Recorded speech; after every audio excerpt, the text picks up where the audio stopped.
عشق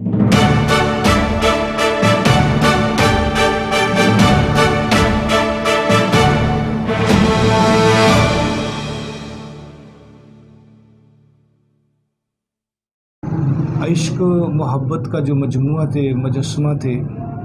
عشق رسول صلی اللہ علیہ وسلم ان کی ذات میں کوٹ کوٹ کر بھرا ہوا تھا، اور وہی عشق جو ہے ان کی کتابوں میں، ان کے الفاظ میں جو ہے وہ آج ہمیں ملتا ہے،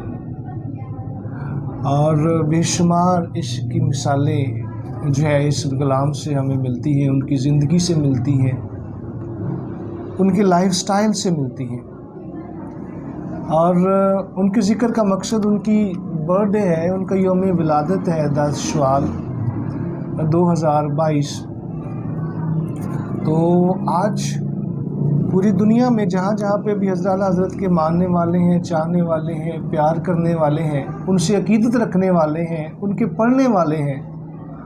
انہوں نے ان کی برتھ ڈے کو سیلیبریٹ کیا، اور سیلیبریٹ ایسے نہیں کہ کیک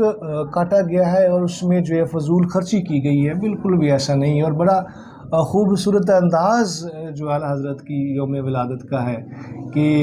مساجد میں نوافل پڑھے گئے ہیں، عبادات کی گئی ہیں، حضور نبی کریم صلی اللہ علیہ وسلم کی ذات مقدسہ پر درود و سلام کے گجرے نشاور کیے گئے ہیں، اور جو اعلیٰ حضرت کی کتاب ہے، نعتیہ کلام ہے، جو مشہور نعتیہ کلام ہے ہدایق بخشش، اس میں سے نعت رسول مقبول صلی اللہ علیہ وسلم جو ہے وہ پڑھی گئی ہے، اور لوگوں کو اکٹھا کیا گیا ہے، اور اللہ کی اطاعت کی طرف لایا گیا ہے، حضور نبی کریم صلی اللہ علیہ وسلم کی ہدایت طیبہ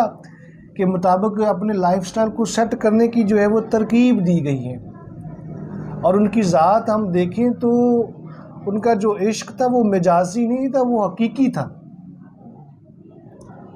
اور ان کی زندگی کے واقعات سے ہمیں ملتا ہے،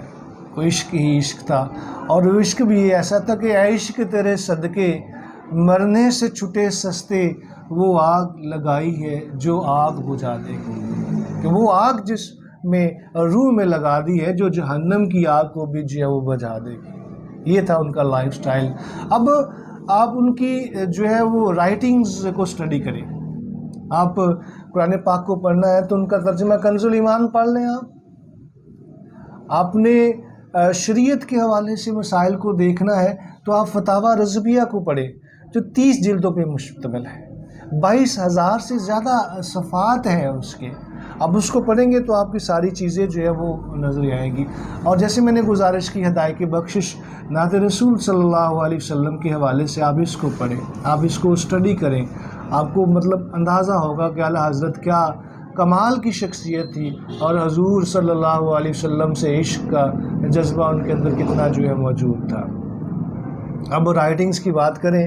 تو 1000+ جو بکس ہیں وہ لکھی گئی ہیں حضور نبی کریم صلی اللہ علیہ وسلم پر، دین کے اوپر، اسلام کے اوپر، مذہب کے اوپر، اور اسی طریقے سے آگے جو ہے انہوں نے اس کو جو ہے اگنائٹ کیا ہے۔ میں اعلیٰ حضرت کی ذات کے بارے میں کیا کہوں، وہ اسلامک اسکالر تھے، وہ جیورسٹ تھے، وہ مفتی تھے، فلاسفر تھے، صوفی تھے، پوئٹ تھے، اور سب سے بڑی بات کہ وہ وقت کے مجدد تھے، وقت کے مجدد تھے، اور آج بھی ان کے بارے میں ان کی رہنمائی، ہر چیز کے بارے میں ان سے رہنمائی لی جاتی ہے۔ میں عشق کی بات کروں، محبت کی بات کروں اعلیٰ حضرت کی، تو میں عرض کروں کہ ایک واقعہ میں گوشگوار کرتا ہوں کہ حضرت عطر ہاپوڑی بہت خوبصورت نعت رسول مقبول صلی اللہ علیہ وسلم لکھتے تھے۔ ایک دفعہ انہوں نے ایک نعت لکھ کے اعلیٰ حضرت کے پاس بھیجی کہ اس میں کوئی اصلاح فرما دے۔ اس کا مطلع جو تھا وہ نعت کا یہ تھا، کب ہے درخت روضہ بالا کے سامنے، مجنوں کھڑے ہیں خیمہ لیلا کے سامنے۔ جب اعلیٰ حضرت نے یہ مطلع پڑھا تو سخت برہمی کا اظہار کیا، سخت ناراضگی کا اظہار کیا گیا کہ اس شعر میں حضور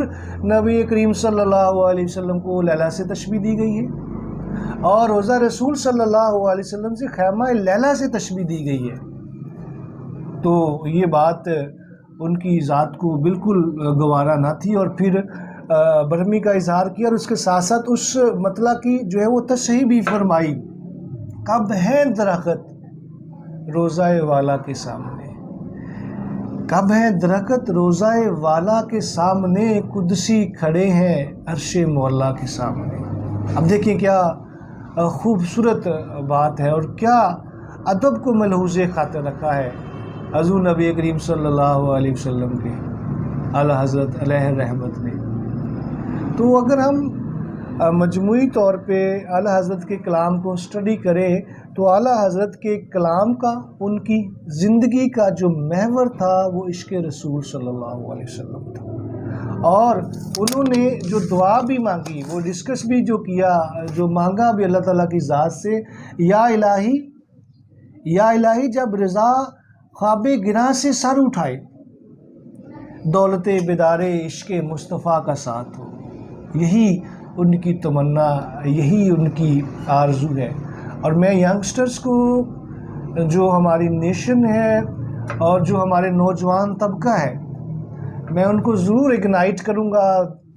کروں گا کہ وہ اعلیٰ حضرت کے کلام کو اسٹڈی کریں۔ دنیا کی مختلف زبانوں میں اعلیٰ حضرت کے کلام کا ترجمہ جو ہے وہ ٹرانسلیشن جو ہو چکی ہے۔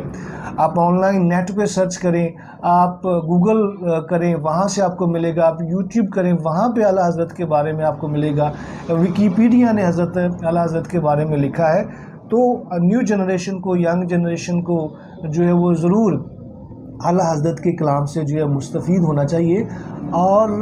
وہ کلام وہ ہے جو حضور نبی کریم صلی اللہ علیہ وسلم کا عشق جو ہے ہماری روح میں جو ہے وہ ڈالتا ہے۔ کیونکہ اگر آپ اعلیٰ حضرت کی زندگی کا مطالعہ فرمائیں تو آپ دیکھیں گے کہ اعلیٰ حضرت اس وقت جو ہے ان کا وہ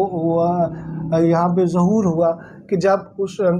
سب کانٹیننٹ میں، بڑے صغیر میں انگریز آ گئے تھے، اور وہ مسلمانوں کو تہ کرنا چاہتے تھے۔ ہندوؤں سے ان کو پرابلم نہیں تھی، ان کو مسلمانوں سے پرابلم تھی، اور جب انہوں نے دیکھا کہ مسلمانوں کو کیا مسئلہ ہے تو ان کے دلوں میں حضور نبی کریم صلی اللہ علیہ وسلم کا عشق ہے۔ تو انہوں نے کہا تھا کہ سوچا کہ پلاننگ کیا کہ ان کے دلوں سے حضور نبی کریم صلی اللہ علیہ وسلم کا عشق جو ہے وہ نکال دیا جائے، محبت جو ہے وہ نکال دی جائے، اور روح نکال دی جائے، باڈی چاہے جو ہے وہ چلتی پھرتی نظر آئے،